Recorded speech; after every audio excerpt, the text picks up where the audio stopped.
Halo Sobat Jelajahi Fakta, kamu pasti nggak nyangka kalau di Gaza, tempat yang katanya zona aman justru jadi titik paling mematikan.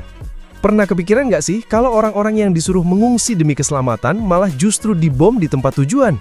Bayangkan, sekolah, rumah sakit, bahkan truk bantuan, semuanya bisa berubah jadi sasaran ledakan dalam hitungan detik. Fakta-fakta di balik kehancuran ini bukan cuma tragis, tapi juga bikin kita bertanya, apa benar masih ada tempat yang aman di bumi ini? Tapi sebelum lanjut, jangan lupa klik like dan subscribe supaya kamu nggak ketinggalan fakta-fakta menarik lainnya.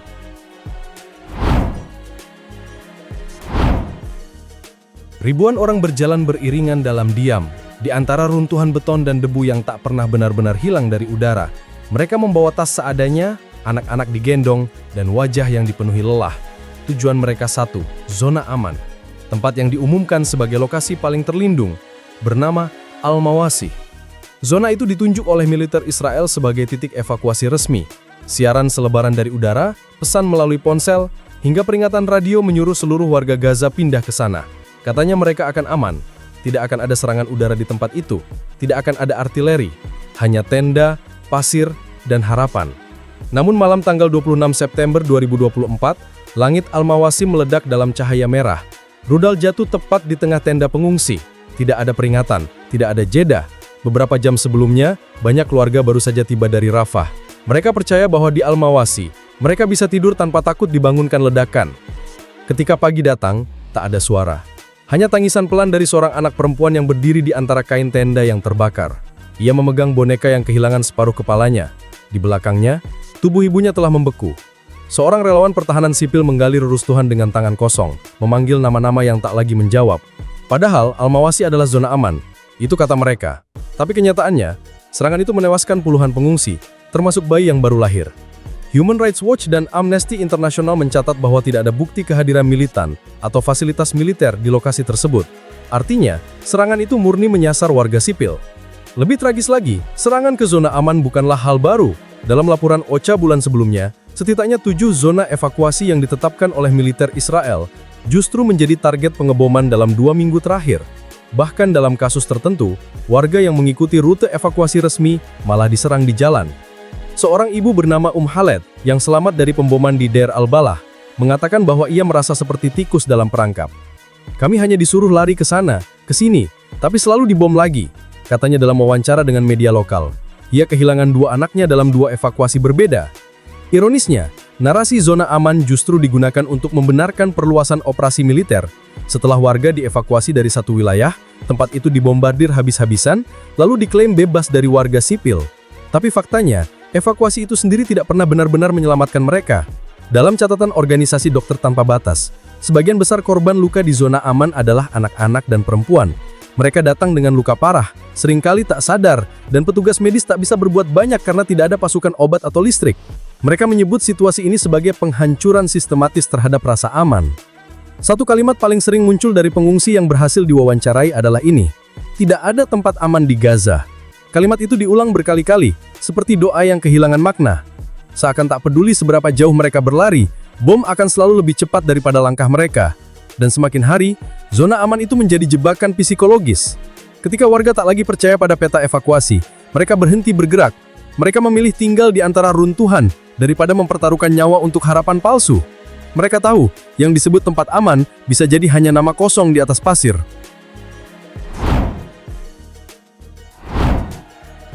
Sebuah ambulans melaju terguncang di antara runtuhan jalan.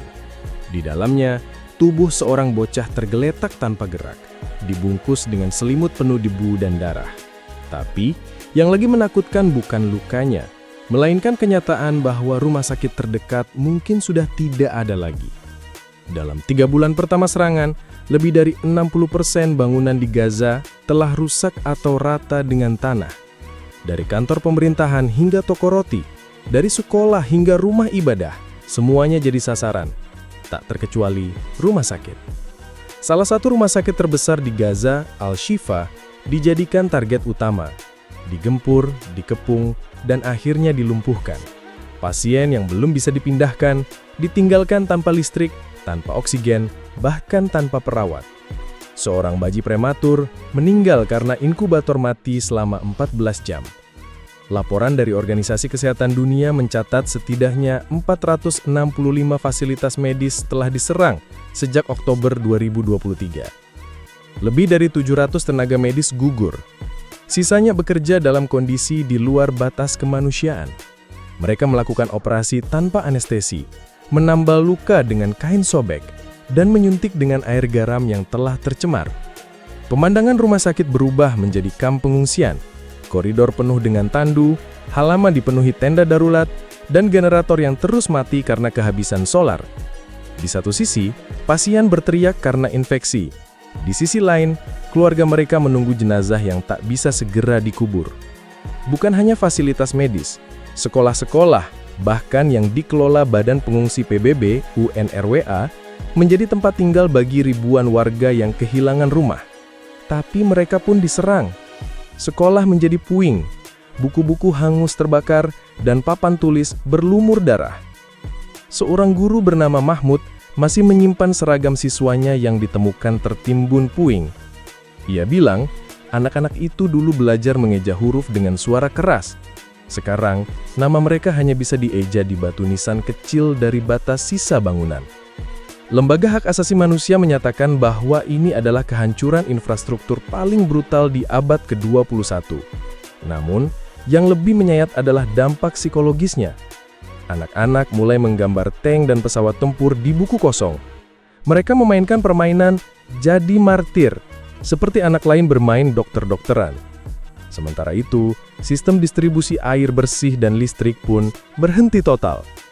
Sumur-sumur diracuni oleh pecahan bahan peledak. Air asin mulai meresap ke tangki rumah warga. Sementara jaringan listrik padam selama berhari-hari, bahkan berminggu-minggu. Tidak ada akses ke internet, tidak ada kontak ke dunia luar. Bagi banyak keluarga, hanya dua pilihan yang tersisa. Hidup dalam reruntuhan tanpa harapan, atau melarikan diri ke tempat yang sama-sama tidak aman. Di tengah semua itu, suara azan yang masih berkumandang dari speaker rusak menjadi satu-satunya tanda bahwa masih ada manusia di balik puing-puing yang terbakar.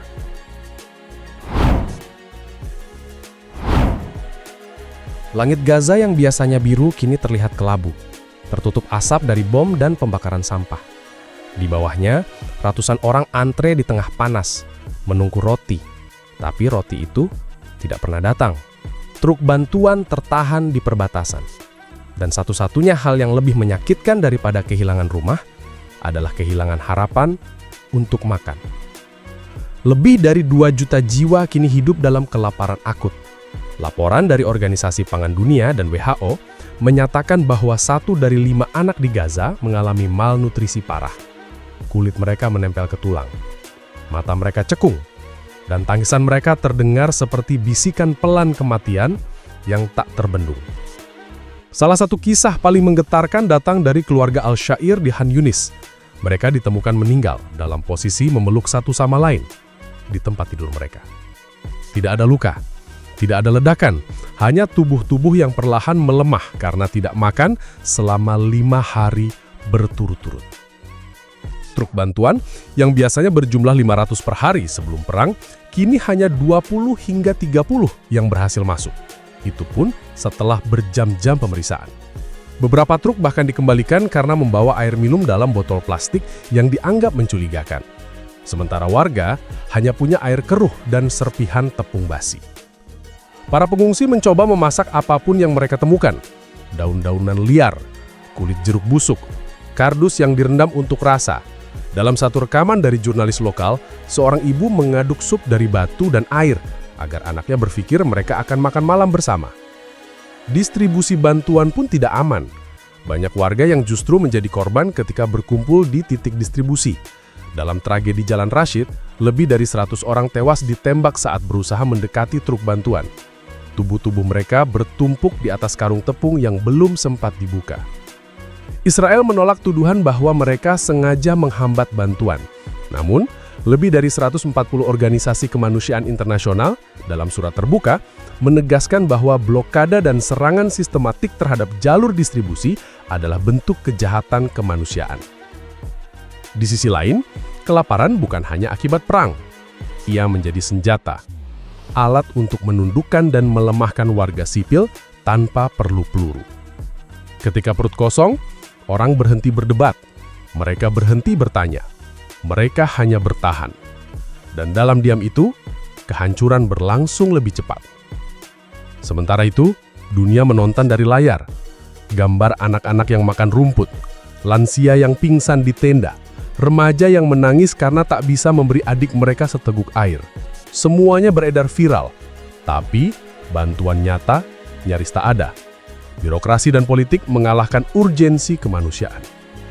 Yang paling menyedihkan adalah bahwa banyak warga Gaza tak lagi meminta makanan. Mereka hanya berharap bisa meninggal dalam tidur, agar tak merasakan perihnya lapar. Seorang remaja bernama Yusuf menuliskan dalam catatan terakhirnya, "Kalau aku tidak bangun besok, tolong kuburkan aku dekat pohon zaitun." Di Gaza, tidak ada alarm sebelum bom. Tidak ada jeda antara lapar dan ajal. Tempat yang disebut zona aman hanyalah ilusi di peta yang terus berubah. Rumah sakit berubah jadi puing. Sekolah menjadi kuburan.